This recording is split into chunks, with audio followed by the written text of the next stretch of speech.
రాము మల్లయోధుడు మరియు భూతాల శిష్యులు. గ్రామానికి దూరంగా ఒక రాము అనే మల్లయోధుడు ఉండేవాడు. అతని దగ్గర 50 కన్నా ఎక్కువ గేదెలుండేవి. రోజూ ఆ గేదెల పోషణ చేసేవాడు. ఇంకా వాటి నుండి వచ్చిన పాలు రోజు తాగుతూ ఉండేవాడు. రోజంతా ఇదొక్కటే పని రాముకి. అతను గేదె పాలు తాగి ఎంత బలవంతుడు అయిపోయాడంటే అతనికి ఎదురు లేకుండా పోయింది. తన దగ్గర 50 కిలోల బరువున్న ఇనుము రాడ్ ఉండేది. అవసరం అయినప్పుడు అదే ఇనుము రాడ్డుతోటి యుద్ధం చేస్తూ ఉండేవాడు. కొద్ది రోజులుగా ఇటు అటు పోయే వాళ్ళని ఆపి ఇలా అడిగేవాడు. నా పెళ్ళి ఎక్కడవుతుందన్నా? దానికి వాళ్ళ దగ్గర సమాధానం ఉండేది కాదు. అతను వాళ్ళని బాగా కొట్టేవాడు. ఇది ఒకరోజు విషయం. అటువైపు నుంచి ఒక బ్రాహ్మణుడు, ఒక మంగలివాడు దూరంగా ఉన్న గ్రామంలో పెళ్లి పనులు చేయించడానికి అటువైపుగా వెళ్తూ ఉంటారు. రాము అందర్నీ అడిగినట్టు వీళ్లను కూడా తన పెళ్లి గురించి అడిగాడు. నా పెళ్ళి ఎక్కడవుతుంది? వాళ్ళు చాలా భయపడిపోయారు.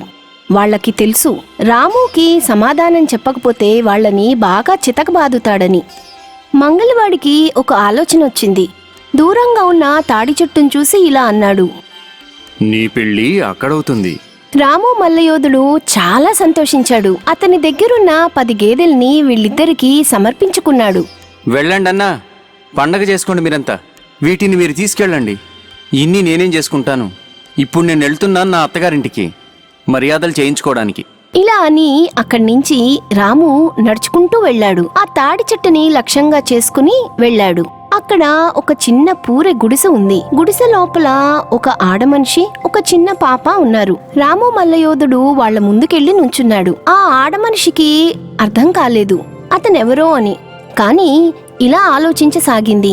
తన భర్త కోసం వచ్చి ఉంటాడని అనుకుని చుట్టాలు కూర్చునే గదిలో అతన్ని కూర్చోపెట్టింది. కాళ్లు కడుక్కోవడానికి నీళ్లు కూడా ఇచ్చింది. ఆ మహిళ యొక్క భర్త ఇంటికొచ్చినప్పుడు అతన్ని చూసి అర్థం కాదు ఎవరా అని. ఇతనసలు ఎవరా అని తన భార్యని ఇలా అడుగుతాడు. అతనెవరని. నాకు తెలీదెవరో అతను. నేననుకున్నా మీకు పరిచయస్తులు అయ్యుంటారని. అతను మీకులాగే చాలా చెడ్డవాడు. నన్ను చంప కూడా పగలగొట్టాడు. పిల్లని ఏడ్పించాననే సాకుతో ఎందుకు ఏడ్పిస్తున్నావని నా చంప కూడా పగలగొట్టాడు. ఇదంతా విని అతనికి చాలా కోపం వచ్చింది. రాము పెహల్వాన్ దగ్గరికెళ్ళి అతని ఇలా అన్నాడు. నువ్వు నా భార్యని ఎందుకు కొట్టావు? ఇలా అంటూ రాముతోటి గొడవపడ్డాడు. రాము ఏమో మల్లయోధుడు. అతని గొడవ భరించలేకపోయాడు. తన దగ్గరున్న ఇనుము రాడ్డు తీసుకుని బలంగా ఒక్కసారి కొట్టాడు. అంతే, ఆ మనిషి అక్కడే చచ్చిపోయాడు. ఆ ఆడమనిషి ఏడుస్తూ, అయ్యో, మా ఆయనే నాకున్న ఏకైక ఆసరా. ఇప్పుడు ఆయన కూడా లేరు. నేనెక్కడికి వెళ్ళాలి భగవంతుడా? రాము అంటాడు. నా వల్ల తప్పు జరిగింది. దీనికి ప్రాయశ్చిత్తం నేనే చేసుకుంటా. నేను నిన్ను పెళ్లి చేసుకుంటాను. అలాగా వాళ్ల పెళ్లి అయిపోతుంది. ఇద్దరూ ఇంట్లోనే ఉంటూ ఉండేవారు. 6-7 రోజులు అయ్యి ఉంటుంది. ఇంట్లో ఉన్న సరుకులన్నీ అయిపోతాయి. దానికి ఆ ఆడమనిషి అంటుంది, నువ్వు ఏదైనా పనిచేసేది ఉందా లేదా? రోజంతా ఇలా తిని కూర్చుంటావా ఏంటి? వెళ్ళి పనిచేసుకో. రాము మల్లయోధుడికి గేదె పాలు తాగడం తప్ప ఇంకే పని తెలిసింది కాదు. అతను ఆమెని ఇలా అడుగుతాడు. సంపాదన అలా అంటే ఏంటి చెప్పు? ఆ ఆడమనిషి అంటుంది, ఓ పంచేయ్, రాజ్మహల్లోకెళ్ళి నీకు కొంచెం భూమి ఇమ్మని అడుగు. దాంట్లో వ్యవసాయం చెయ్యి, ధాన్యం పెరుగుతుంది. రాము తన ఇనుప రాడ్డు తీసుకుని బయలుదేరతాడు. రాజ్మహల్ వరకు చేరతాడు. రాజ్మహల్ నుంచి కొంచెం దూరం ఉండగా దూరం నుంచి సైనికులు రాముని చూసి భయంతోటి బాగా గజగజా ఉణికిపోయారు. వాడిక్కడికి వచ్చేస్తున్నాడు, ఒక్క చేత్తోనే చంపేసేయగలడు. రాజాగారు వెంటనే మున్షిగారిని రాము ఎందుకొచ్చాడో కనుక్కోమని పంపిస్తారు. మున్షిగారు రాము దగ్గరికి వస్తారు, అతనెందుకొచ్చాడో కనుక్కోటానికి. దానికి రాము ఇలా అంటాడు. నేను రాజుగారిని కొంత భూమి అడగడానికి వచ్చా. మున్షిగారు అంటారు, నువ్వు ఎక్కడే ఉండు, నేను రాజుగారిని అడిగి వస్తాను. మున్షిగారు రాజాగారి దగ్గరికి వస్తారు. రాము ఎందుకొచ్చాడో వివరిస్తారు. దానికి రాజుగారు ఇలా ఆదేశిస్తారు. అతను ఎంత భూమి అయితే అడుగుతాడో అంతా ఇవ్వండి. మున్షి వెంటనే రాము దగ్గరికి వెళ్తాడు. అతను చాలా తెలివిగా రాముకి ఒక భూమి ఇస్తాడు. గ్రామానికి దూరంగా ఉన్న శ్మశానం వాటిక పక్కన. అందులో వ్యవసాయం చేసే ముందు రాము ఇలా ఆలోచిస్తాడు. ఈ పొలంలో ఈ మర్రి చెట్టు వలన నాకు పండే పంట తగ్గిపోతుంది. నేను దీన్ని పొలం నుంచి తొలగిస్తాను. ఇలా ఆలోచించి రావి చెట్టు మీద ఒక్క వేటు వేస్తాడు. దెబ్బకి అందులోంచి 7 భూతాలు కిందకి దిగుతాయి. రాము మల్లయోధుడితోటి యుద్ధానికి దిగుతాయి. రాము మల్లయోధుడు ఆ భూతాలతోటి బాగా యుద్ధం చేస్తాడు.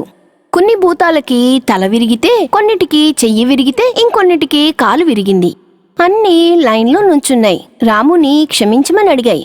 ఆ రావి చెట్టుని ఎందుకు పడగట్టాల్సొచ్చింది అని అడిగాయి. దానికి రాము స్పష్టంగా చెప్పాడు.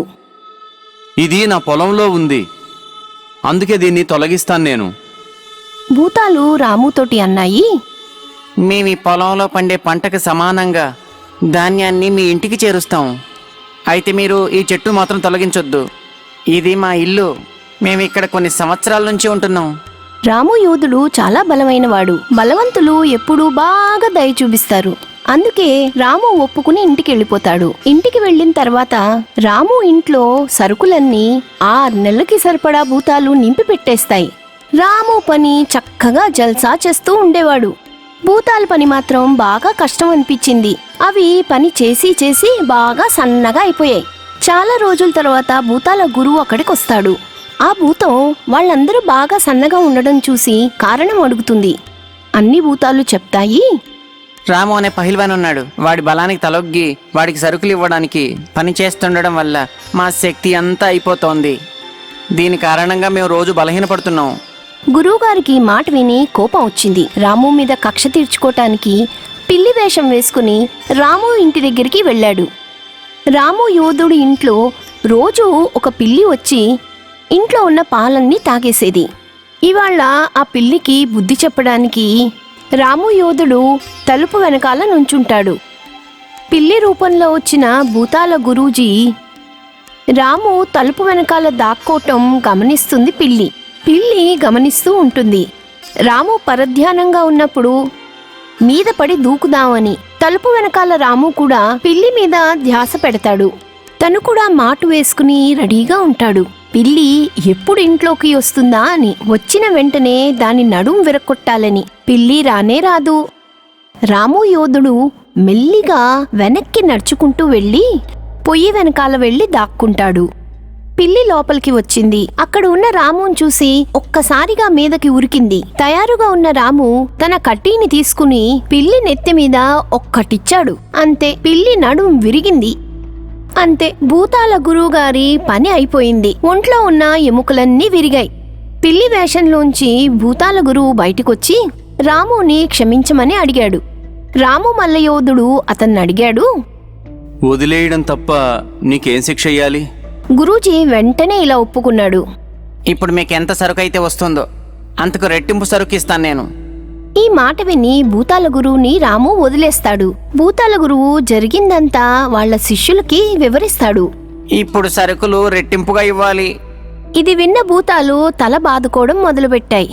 అసలే ముందు బక్క చిక్కి ఉన్నాం, ఇప్పుడు ఈ కష్టం కూడా. తో ఫ్రెండ్స్, ఇలాంటి మరిన్ని కథలు చూడటానికి మా ఛానల్కి సబ్స్క్రైబ్ చేసుకోండి. ఇంకా బెల్ ఐకాన్ని క్లిక్ చేయండి, కథలు మిస్ అవ్వకుండా ఉండడానికి. మరిన్ని కథలతో మళ్ళీ కలుద్దాం. Bye bye.